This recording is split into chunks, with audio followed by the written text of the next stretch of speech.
İki yüzlü soytarı gibi geliyor salına salına, sahte yosmalar gibi, haber vermeden, gürültü etmeden, öcü gibi, umacı gibi geliyor gene. Üzerime çullanmaya, boğazıma sarılmaya geliyor gene.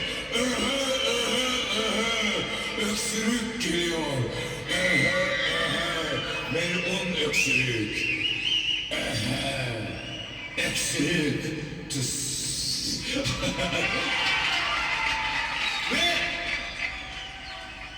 en hızlı durumlara başlamadan önce birbirimize şöyle bir bakıp Ebu Mendil'i icat edene ne yağlıca ya ah gıdı gıdı mermer dedikten sonra kaldırımların dili yok, onlar söylemez. Biz söyleriz onları nasıl çiğnediğimizi, sabaha karşı fırından ekmek alıp yediğimizi, içtiğimizi, sevdiğimizi, sevildiğimizi. Aslında bir hikayemizi anlatmaya kalksak, zamanın beyni durur, denizler kurur ve en hızlı durumlara başlamadan önce birbirimize şöyle bir bakıp Ebu Mendil'i icat edene ne yağlıca ya ah gıdı gıdı mermer dedikten sonra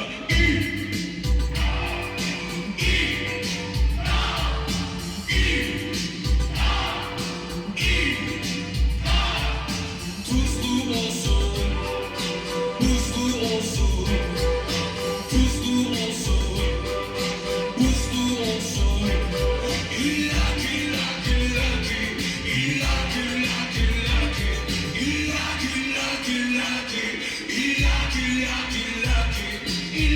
muhabbetimiz karpuzlu olsun.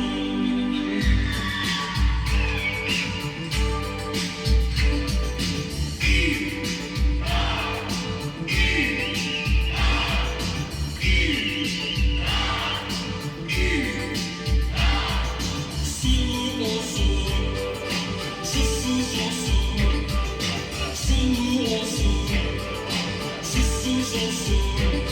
İllaki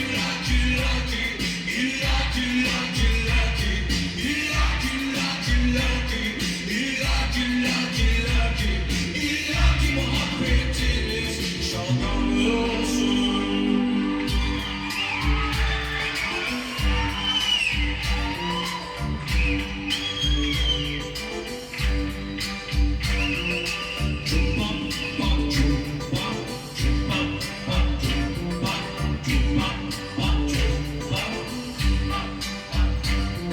O siyah gözleri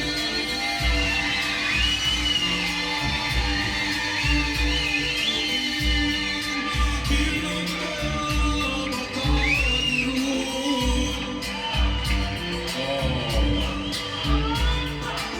Mahmut Bey hoş geldiniz. Benim aklımı ona takar durur.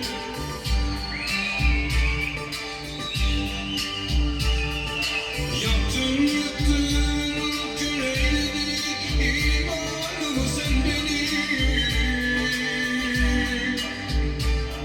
Bir asada yok eyledin dermanımı sen benim.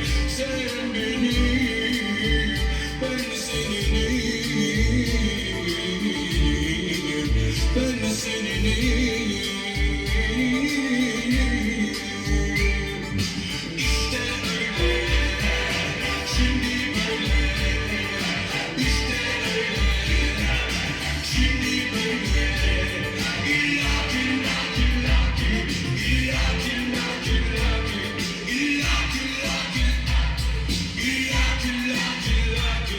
İllaki muhabbetimiz hep sonsuz olsun.